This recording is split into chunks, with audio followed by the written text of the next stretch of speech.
Good morning from the deep woods of the Ozarks. I don't know if you've seen that Netflix TV series, but I watched it a few months ago and I thought, man, that place looks absolutely gorgeous, but I had no idea where the Ozarks were.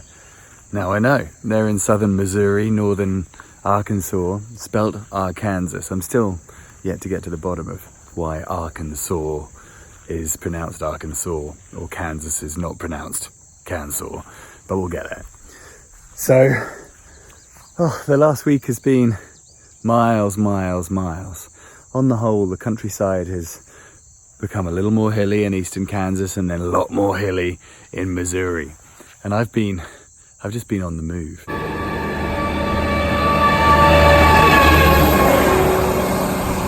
What the hell is that? I guess when you're stuck to the hard asphalt, there's only so much change that you're going to be able to see and share. So I haven't been filming a great deal on the road. It wouldn't be fair to the countryside to call it all samey, but the things that have stood out over the last week have been the people. I don't know if you've heard of Warm Showers. I've mentioned it a couple of times, but it's this great app that connects bicycle tourists and hosts around the world. So if you're on a bike tour, you look at Warm Showers, you see if someone's in the place that you're heading to that night or later on in the week, and you get in touch and say, hey, I'm coming through, are you around? And they either don't reply or they say, yeah, I'm there, come and stay. So I've stayed with 3 Warm Showers hosts over the last week, and it's been absolutely brilliant. I started with Peg and Scott just outside of McPherson in Kansas. They were so friendly, lovely place, you know, kind of these dreamy mid-Kansas farms. Surrounded by fields, a couple of horses, nice pool. Those guys were awesome. Home cooked pizza, and then just chilled out, had a rest day there, and then woke up the morning I was due to be going, and an overnight storm had blown my bike off their porch. Luckily, all in good nick, and we fished some frogs and snakes out of the pool, and then I continued on. Next up, I stayed with Rick in Chanute, Kansas. Rick was just awesome. So much good conversation. I had a great time with Rick and his dogs, Emmett and Sterling. Is a special person cup only for special people? Very special people, if you know what I mean. It was really kind of sad to leave. Get to meet people just for a few hours that you've never met before, but really strike a chord, and then have to say goodbye. These journeys are full of ups and downs, not just topographical, not just physical and mental, but emotional as well. But Rick's certainly one of those people I'll stay in touch with. What a terrific human being. Another friend, another departure, another 26-degree, 7 o'clock morning. And then the next day I got to Pittsburgh in Kansas, probably the last stop in Kansas, and I was picked up by a young guy called Nathan, super sparky, awesome lad. He'd cycled the west coast of America on his bike, and he was full of questions, but full of information as well. The guy's a reader, a learner. It was so good. Chicken? Hey, chicken. He drove us out to his parents' house, which was only a 15-minute ride away. Well, it was a very entertaining evening. The family came in and it was like I didn't exist. It was in the best way possible. They were exactly as I'd imagine they'd be every single night. Ryan, Nathan's brother, was doing his stretches, working out, fit, healthy young lad. God, reminds me of being young. His dad was like, I want to watch the baseball. I don't care if Dave's watching a film. Dave doesn't live here. It was so funny. So he became the source of some sarcastic English humour, which he didn't get, which was equally as amusing for everyone else. And then the next morning, Nathan drove us back to Pittsburgh. On the Trans Am, there's this place, little itty bitty diner that, you know, nobody would necessarily know about except for the people in the town, in this tiny town of Missouri. And it's called Cookies, and they serve absolutely amazing pie. Like it's famous on the Trans Am. Everybody, you know, as soon as you get on the Trans Am, most people, you know, there's stuff that you know about dogs in Kentucky and cookies, eating the pie. It's so good.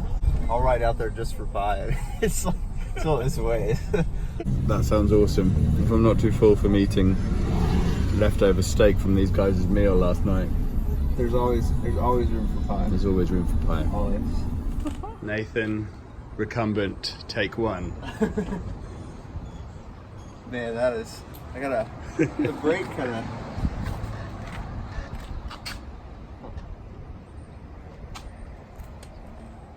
Bring the handlebar down a bit.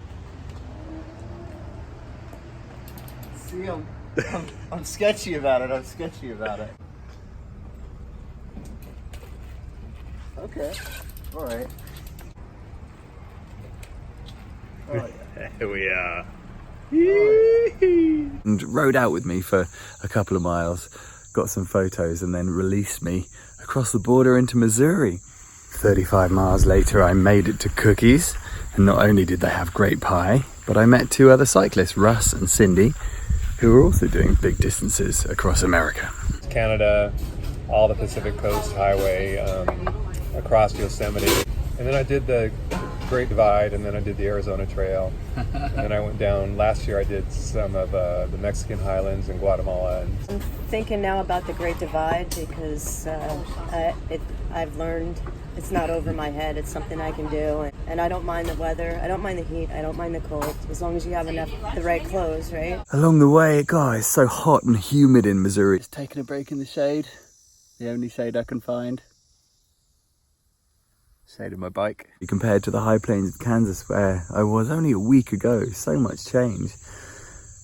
And it's sticky unless you're moving on the bike, generating some kind of personal aircon and flow. But going up hills, God, suddenly the hills were just steep. And heading up them, God, I can't ride some of them. So I'm off walking up the hill, looking at every farmhouse, thinking, oh man, I wish someone would just come out and offer me some ice water. And sure enough, someone shouted, hey, you all right? Do you want some ice water? So I walked over, chatted to Raymer and Dale. These guys were brilliant, just lived out in the middle of nowhere, right into deep Missouri farming culture. It was awesome. So friendly. And we were down there for about 7 years. And then me and Raymond, we just got married. We'll be married 5 years this November. Oh, congratulations. And then we moved back up here. We've been up here now 4 years, right? And then on and on and on. Along the way, I've stopped into some totally unexpected places. Here's one. Oh, it's so hot out here. Well, it's not just hot, it's humid. And I'm in a little place called Everton and going into a saloon called the Shaved Beaver. I mean, each to their own. Amanda and Dakota. Hi. Lakota? Dakota. Like, that makes a lot more sense. What do you usually talk about?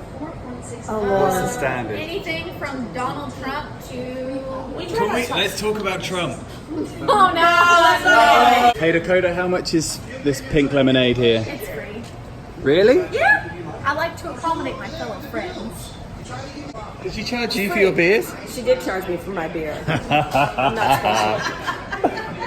special. She likes me better than you. That's true. You're orange. She likes orange. It's a real thing. I got into Springfield just in time to get a motel because another thunderstorm was coming over. So spectacular, the skies to the north. And then yesterday morning, wound my way through a very busy Springfield, then luckily found a bike path for the last 10 miles, and then headed out in very different terrain onto Highway 60. Big wide shoulder though. I saw a sign, and usually there's a bicycle and then a share the road. This one didn't have a bicycle, it had a horse and cart. And I was kind of wondering, is this a joke? And then I saw them, like 4 horse and carts lined up across the road. We're in Amish country. And sure enough, these horse and carts, they get around on them, and I don't know where they'd been, but they commute backwards and forwards along the shoulder of the highway. It was brilliant. And then about 4 o'clock yesterday, I stopped into a gas station, and my good friends, Gary and Marsha, who I met when I was swimming down the Missouri River in 2012, they've driven down a few hours to meet me and booked out a couple of cabins, so now we're in the middle of the Ozarks. Gonna go paddling, so I'm gonna go and work out my arms today. Go and paddle on the Jack Forks River with Gary. What a lovely way to spend a day off. And then probably 5 or 6 days left and I'll be in Memphis next week. We're getting there, but as per usual, the memories are revolving not so much around the things I'm seeing, but the people I'm meeting. The journey's going well. Less than 300 miles to Memphis. But let's do a few miles in a kayak first, shall we?